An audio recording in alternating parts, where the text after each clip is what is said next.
Shalom Elohim, Bapak Ibu dan teman-teman terkasih dalam Tuhan Yesus Kristus. Puji Tuhan, puji Tuhan, puji Tuhan. Kita berjumpa kembali dalam program Kesaksian Iman yang luar biasa ini. Dan doa saya, kerinduan saya Bapak Ibu dan rekan-rekan semua, teman-teman semua ya yang setia dengan program Kesaksian Iman ini. Tetap teguh di dalam Tuhan, tetap percaya di dalam Tuhan, tetap semangat di dalam Tuhan. Dan biarlah hidup Bapak Ibu dan teman-teman semua menjadi berkat besar bagi banyak orang, karena saya percaya Bapak Ibu dan teman-teman semua telah diberkati Tuhan berlimpah-limpah, agar nama Tuhan dipermuliakan oleh karena kita menjadi anak Tuhan. Haleluya, puji Tuhan, puji Tuhan, puji Tuhan. Baik, hari ini kita akan mendengarkan kesaksian dari murtadin-murtadin, para muslimah yang sudah menjadi murtadin ya. Ada yang dijamah Tuhan ya, karena percaya disembuhkan, ada yang dijamah Tuhan karena yakin setelah mendalami Alkitab bahwa kitab suci Kristen itu luar biasa, memberikan kehidupan, memberikan pencerahan, memberikan penjelasan, memberikan kedamaian, memberikan jawaban, membuat mereka imannya dibangkitkan, muncul, dan mereka yakin mereka telah mengalami Tuhan. Dan ada yang mendapatkan peringatan dari Tuhan tentang, ayo anak-anak Tuhan di muka bumi, hiduplah benar, kerjakanlah keselamatanmu dengan takut dan gentar, karena Tuhan akan segera datang. Wow, luar biasa sekali. Dan ada seorang Ibu Zela yang menyatakan bagaimana ketika dia menjadi murtad, dan dia menyarankan bagaimana sebaiknya untuk menjadi murtad itu. Nah, bagaimana kisahnya Bapak Ibu, kesaksian mereka yang luar biasa ini? Mari kita saksikan bersama-sama. Tuhan memberkati. Tanggal 27 Maret 2021. Jadi ketika dibaptis itu nama saya dipanggil, saya masuk ke dalam kolam. Saat itu saya masih ingat Bapak Pendeta Budi, kalau nggak salah Bapak Pendeta Budi yang baptis saya dalam nama Bapa, Anak, dan Roh Kudus. Saya dibaptis selam. Itu saya merasakan kayak kegembiraan yang sungguh luar biasa. Ketika saya naik dari kolam, saya langsung ambil sikap duduk. 4 doa yang saya doakan saat itu, doa pertama itu untuk orang tua saya, yang kedua itu untuk anak saya, yang ketiga itu untuk orang tuanya Rain, yang keempat itu untuk Rain sendiri, pekerjaannya Rain sendiri. Dan puji Tuhan, haleluya, keempat doa setelah saya baptis itu Tuhan sudah jawab semua, saudara-saudara. Akhirnya keluarga aku tahu kalau aku pindah keyakinan, kalau aku pindah ke agama Kristen. Akhirnya keluarga bagian mama aku itu marah banget, marah banget. Tadi aku datang ke mes itu, dan kakak sepupuku kan polisi, dia bawa teman-temannya seret aku sama teman-teman aku gitu ke rumah. Terus dia bilang begini, Ica, jangan langsung begini, kasihan. Nggak, kalau dari rumah ada berjilbab. Tapi ini sekarang apa yang ada bikin? Tolong kerja baik-baik tapi ini begini. Terus aku bilang sama tante aku gini, aku punya hak untuk hidup aku. Aku minta maaf selama kerja nggak bisa kasih kabar. Terus habis itu mama aku nanya sih, telepon mama aku marah banget. Mama aku suruh pulang aku ke kampungnya di Gorontalo. Pas ke Gorontalo, aku langsung dibawa di tempat zikir. Katanya orang udah jika aku diguna-guna, orang Kristen itu jahat. Tapi aku bilang, orang Kristen itu nggak jahat, orang Kristen itu baik, yang jahat itu kamu. Saya bilang gitu. Terus mama aku nangis, terus aku nggak tega lihat mama aku dipaksa untuk masuk Islam, tapi aku nggak mau. Aku dikasih air buat mandi, tapi aku buang. Aku dikasih air buat minum, tapi aku buang. Karena menurut aku nggak ada yang ngertiin aku gitu. Tuhan Yesus itu luar biasa menurut aku. Nggak akan ada gantinya. Aku bilang di dalam hati aku gitu. Terus keluarga aku ngumpul kan. Aku di tengah-tengah, mereka melingkar. Aku di tengah-tengah. Mereka tanya gini, Cak, nak, katanya, Nina udah sayang sama mama. Nina itu satu-satunya yang orang harap sekarang anak kuliah semua selesai, mana kuliah. Kalau mana masuk Kristen begini, orang jelas malu pak keluarga lain, malu pak tetangga-tetangga. Kita bilang, Mbak, jelas mau malu. Jelas mau malu.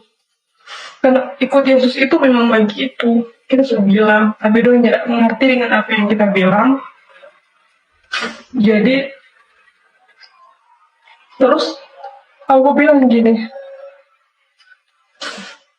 saya rela mengorbankan apapun yang saya punya demi Tuhan Yesus. Karena Tuhan Yesus menurut saya itu sangat luar biasa.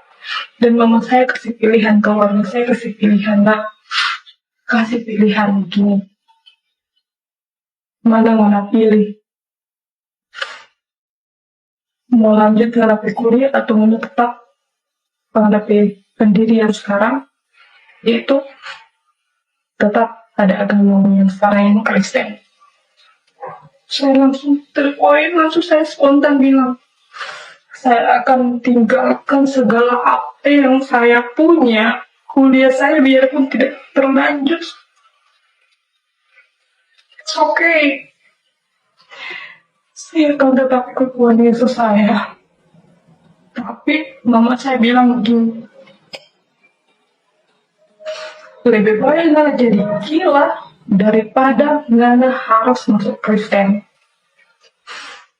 Di situ hati saya betul-betul terpukul. Mereka nggak bisa menerima saya. Dan pada akhirnya saya dikurung 1 bulan di dalam rumah. Saya ingin banget ke gereja, memuji Tuhan, tapi saya nggak bisa. Saya di situ punya HP, saya melihat kesaksian-kesaksian orang yang berpindah keyakinan, seperti Asmiranda. Di situ saya melihat ada juga ustadz yang pindah keyakinan jadi agama Kristen, dan sekarang sudah melakukan penginjilan. Setelah itu, mama saya tahu dan HP itu dibanting. Dan saya sudah gak punya apa lagi. Tapi saya cuma berdoa, saya bilang, Tuhan Yesus, tolong saya Tuhan. Hanya Engkau yang mampu Tuhan. Hanya Engkau yang mengerti Tuhan. Aku berdoa gitu tiap malam. Dan aku disitu baru belajar doa Bapak kami ya. Dan setiap aku berdoa gitu, aku rasa banget ada yang datang deket banget duduk di sebelah aku, tapi aku nggak tahu siapa mengganggu konsentrasi aku gitu untuk berdoa. Tapi aku sharing sama pendeta, katanya itu kedatangan Roh Kudus ya. Pokoknya setiap aku berdoa kepala aku mulai kayak besar, kayak aku rasa kayak ada yang hampiri aku dekat banget gitu. Terus setelah itu aku memutuskan untuk lari dari rumah. Aku hanya bawa uang 20.000 dompet sama baju di badan. Aku nggak bawa baju setas atau sebanyak mungkin. Aku cuma lari bawa uang 25.000 sama baju tidur, baju yang ada di badan aku yang aku pakai saat aku lari. Aku naik bentor dan turun di depan SMK 1 Gorontalo. Iya, aku ingat banget hujan-hujan. Puji Tuhan, ada seorang hamba Tuhan, seorang pendeta yang nolong aku, diberikan tempat tinggal, diberikan baju, aku dibiayain. Aku dirawat sama mereka. Aku dibelajarin tentang orang Kristen dan orang Kristen itu bagaimana. Aku tahu Walaupun dulu Aku dikasih lihat surga, dan setelah dikasih lihat surga, aku dibawa ke neraka. Aku dikasih lihat neraka, awalnya tuh aku lihat banyak orang, suara orang yang teriak-teriak kesakitan, minta tolong, tapi aku nggak bisa melihat di mana orangnya gitu. Ternyata Tuhan nunjukin aku ke salah satu pintu, yang pintunya itu besar banget dan dijaga sama salah satu mungkin malaikat kali ya gitu, malaikat yang jagain di situ. Akhirnya pintu itu terbuka dengan sendirinya, aku masuk ke dalam sana, itu tuh gelap banget, hanya seperti cahaya merah yang ada gitu kan, dan itu panas sekali. Itu jalanannya pun hanya cukup satu orang aja gitu, setapak lah kalau kata kita ya, cukup setapak aja. Dan di sana tuh aku lihat banyak orang yang disiksa, ada sampai aku tuh ngerasa, ya Tuhan, apa yang mereka perbuat gitu sampai mereka bisa seperti ini. Dan aku merasa aku nggak kuat di sini, aku takut, aku mau keluar Tuhan. Aku bilang aku nggak mau di sini. Tapi Tuhan kasih aku satu pernyataan lagi. Dia bilang, coba tengok sebelah kananmu, apakah kamu mengenali dia? Dan aku melihat ada 2 orang perempuan, tapi aku nggak bisa melihat dan bisa mengenali wajahnya siapa. Manggil-manggil aku, minta tolong, sampaikan kepada Tuhan Yesus, tolong ampuni aku, selamatkan aku. Tapi begitu aku lihat ke Tuhan gitu, aku lihat ke Tuhan, Tuhan bagaimana, apakah Tuhan bisa selamatkan dia? Tapi Tuhan bilang, tidak bisa, semua sudah terlambat gitu ya. Awalnya aku nggak ngerti maksudnya apa gitu, maksudnya apa terlambat seperti itu. Akhirnya Tuhan menjawab, itulah jalan yang dia pilih, bahwa dia sudah memilih jalannya, ya jalannya ternyata salah gitu. Dan ya itulah konsekuensinya gitu. Jadi aku merasa, ya aku nggak bisa nolong sama sekali, aku cuma bisa nangis, aku cuma bisa doa buat mereka. Itu aku bilang, Bapak, aku nggak mau di sini lagi, aku mau keluar dari sini, aku mau keluar. Sampai akhirnya Bapak keluar, ngajak aku keluar, dan di situ aku terbangun. Aku bilang sama suamiku, aku bilang, aku mimpi seperti ini aku ceritain. Dia nggak percaya gitu kan, ya terserah. Aku pikir ya yang penting aku udah ceritain apa yang aku alami gitu. Sampai akhirnya aku diberi pengangkatan lagi, mimpi pengangkatan lagi. Dan ini benar-benar yang ketiga itu, aku lihat dunia itu udah gelap. Hal itu kejadiannya sebelum memasuki tahun 2023. Dan aku lihat tuh bumi gelap, segelap-gelapnya, dan di situ banyak orang yang terangkat, tapi lebih banyak yang tertinggal. Dan aku beruntung di situ, aku termasuk salah satu orang yang terangkat. Dan yang Tuhan sampaikan, ya Tuhan itu bilang kita ini sudah mendekati akhir zaman. Makanya Tuhan minta agar semua kita ini bertobat. Dan makanya aku sampaikan kepada teman-teman, kepada suamiku juga, bahwa kita ini sudah mendekati akhir zaman. Makanya dulu deh kita bertobat, aku bilang seperti itu kan. Ya namanya pemberitaan seperti ini, ada yang percaya, ada yang enggak, pro dan kontra kan. Cuma balik lagi ke mereka, yang penting aku sudah menyampaikan. Dan sampai akhirnya aku tuh mimpi lagi bahwa nanti bakal ada bencana. Waktu itu kejadiannya di Cianjur ya kalau nggak salah tuh. Jadi Cianjur, dan sebelumnya itu aku diberitahu bahwa bakal ada orang yang mengolok-olok Tuhan. Bakal ada orang yang mengejek-ngejekkan Tuhan, dan di situ Tuhan murka. Sampai akhirnya aku bilang sama suamiku bahwa nanti bakal ada kejadian gempa bumi, dan bakal ada kejadian jembatan penyambung dari satu daerah ke satu daerah lain itu akan terbelah. Aku bilang seperti itu, dan nggak lama kemudian tuh 2 hari kemudian kejadian bahwa di Cianjur ada gempa, dan di situ banyak bantuan dari para kita ya kaum Kristiani akhirnya ditolak sama mereka yang agama sebelah gitu. Ditolak. Ya akhirnya ya di situ aku merasa kayak berdosa maksudnya aku nggak nyampein ini ke banyak orang, cuman kan aku bingung saat itu aku harus nyampeinnya ini kemana gitu, bagaimana caranya, aku belum ngerti. Sampai akhirnya ya aku memutuskan untuk baptis, aku mau pindah. Aku yakin bahwa aku sudah memilih Tuhan Yesus untuk menjadi juru selamatku. Aku bilang seperti itu. Akhirnya aku baptis, dan setelah aku baptis, aku tuh mengalami lagi bahwa Tuhan bilang sama aku, sampaikan kepada orang banyak bahwa akhir zaman sudah dekat, dan kepada mereka untuk segera bertobat.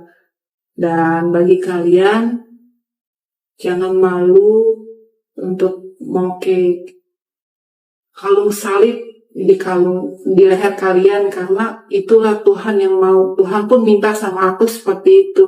Salibkan, pakaikan salib ini di lehermu gitu. Jadi aku merasa ini udah bukan pesan buat aku aja, ini udah buat banyak semua orang. Jadi ya aku berharap untuk saudara-saudaraku di sana yang menonton acara ini, semoga bisa kembali lagi ke jalan Tuhan.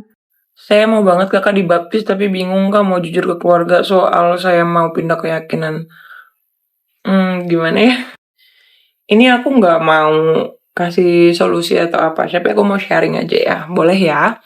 Aku mau sharing ini pengalaman aku soal jujur ke keluarga. Jadi aku awal-awal aku tuh nggak sama sekali plek bilang gitu kalau gue mau pindah agama, gue mau masuk Kristen gitu, nggak sama sekali bilang.